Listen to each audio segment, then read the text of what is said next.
Kita lihat kitab Galatia, pasal yang ke-6, ayat pertama dan kedua. Ayo gereja mulai tampil dengan cara ini. Dunia memerlukan ini. Galatia 6, ayat yang pertama dan kedua. Saudara-saudara, kalaupun seorang kedapatan melakukan apa? Suatu pelanggaran. Salah bukan? Jelas salah. Maka kamu yang siapa? Yang rohani. Siapa itu? Kita gereja. Harus, bukan mudah-mudahan, bukan akan, harus bagaimana? Memimpin orang itu ke jalan yang benar dalam roh lemah lembut sambil menjaga dirimu sendiri supaya kamu jangan kena pencobaan. Ini gereja. Begitu ketemu orang salah, jangan dihukum, jangan dihakimi. Sembuhkan dulu, baru dikasih ajaran. Itu Tuhan Yesus, itu Bapa di surga. Kita sudah baca di Kejadian 3, Yohanes 21 tadi, dan banyak kisah-kisah saya sebutkan. Ayat 2. Ayo baca bareng-barengnya supaya ini terjadi. 1, 2, 3. Bertolong-tolonganlah menanggung bebanmu, demikianlah kamu memenuhi hukum Kristus. Kira-kira kalau gereja pakai ayat ini, dunia pulih enggak, saudara? Dunia ketemu Tuhan Yesus tidak? Pasti bertolong-tolonganlah.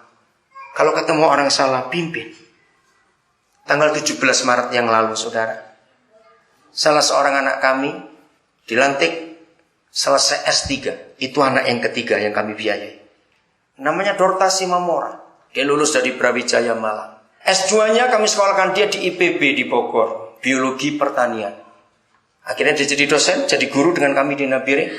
4,5 tahun dia lanjut S3-nya. Nah, waktu itu dia memang cekatan sekali untuk pengobatan, bahkan dia berani nyuntik. Dia bilang dulu sih cita-cita saya jadi dokter, cuma orang tua nggak mampu. Dia bilang coba ketemu papa dulu, saya pasti jadi dokter. Nggak ada yang telat, saya bilang. Nah, saudara, akhirnya saya dorong dia, kamu ambil S3. Anak yang pertama yang lulus dokter namanya Selmi Dedi, anak Toraja.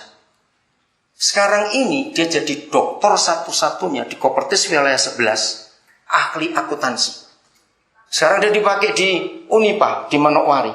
Dan dia jadi dosen keliling. Karena dia doktor satu-satunya di bidang akuntansi.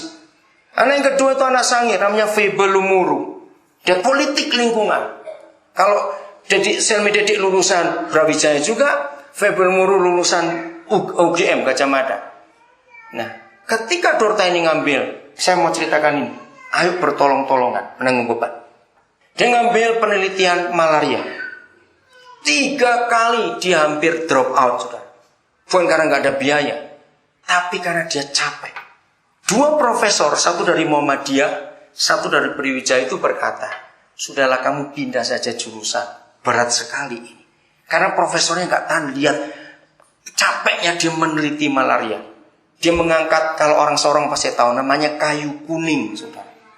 Nah, kayu itu ada di Papua. Ternyata papa itu adil.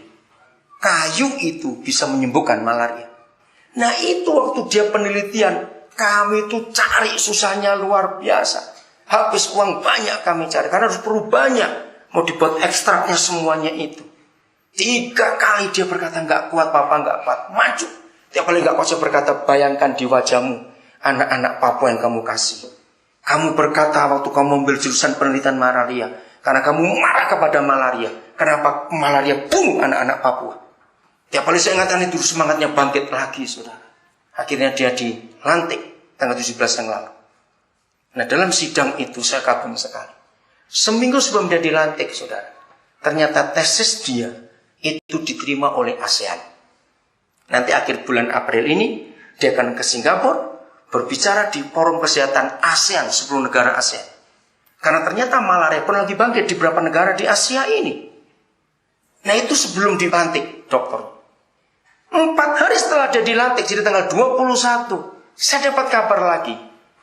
Nanti bulan Oktober, dia akan berdiri di forum Eropa untuk mengangkat itu. Karena dunia sudah menghindari obat-obatan kimia, harus mencari di alam ini. Hebat sekali. Nah, waktu dia lulus, saudara, saya tanya, berapa yang papa sudah bayar untuk kamu sampai lulus dokter? Dia bilang hampir 230 juta. Saya kaget, istri saya juga kaget. Karena kami nggak pernah punya persediaan untuk uang segitu. Jadi kalau dia perlu 3 juta, kami kirim 3 juta. Dia perlu 4 juta, kami kirim. Perlu 6 juta, terus segitu. Ternyata selesai juga.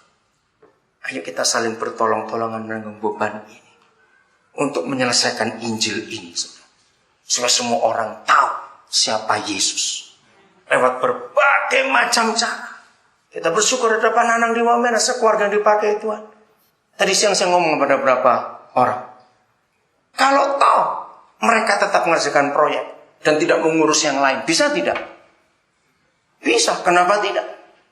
Tapi karena ayat ini mau bertolong-tolong. Ayo semua kita, saudara punya apa saja dalam hidup. Mau pejabat, mau pengusaha, mau karyawan sekalipun. Saudara saya dengar kisah dari seorang tunawisma. Dia anggota salah satu gereja.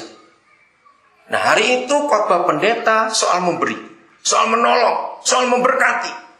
Nah tunawisma ini merasa tersinggung karena tiap kali pendetanya khotbah ingat ke dia. Nah pulang kebaktian, dia marah. Pak pendeta kenapa khotbah begitu? Dan sambil melihat saya, Pak pendeta tahu saya itu tunawisma. Rumah saya ada di taman itu, cuma pakai tenda. Kalau siang saya lipat. Maksudmu? Ya kan saya nggak bisa apa-apa. Pendeta itu jawab begini. Kamu punya kaki tidak? Kalau saya nggak punya kaki nggak sampai ke sini, dia bilang. Oke. Kamu punya tangan? Ya ini. Kamu punya mulut? Saya ngomong pakai apa? Oke. Dengan kakimu, kamu bawa tanganmu, kamu bawa mulutmu. Temui orang-orang yang senasib dengan kamu, yaitu tunawisma. Nggak usah pakai uang. Tanganmu menjamah dia, membelai dia. Mulutmu nasihati dia tentang kasih Tuhan. Itu sudah cukup. Jadi artinya orang miskin pun bisa memberkati orang. Lo katakan amin. Nggak ada alasan. Tunggu kaya dulu baru memberkati. Kalau sudah kaya pasti lupa. Mulai dari sekarang ini, apa yang kita ada kita bisa bagi pada orang lain. Amin. Dengan cara itu dunia akan dengar Injil. Siapa Yesus? Asal kita nggak pelit saja. Jadi kesimpulannya, musuh Injil itu bukan setan, tapi orang pelit. Catat. Saya ulangi lagi, musuh Injil itu siapa? Orang pelit, bukan setan. Ingat itu baik-baik. Tuhan memberkati.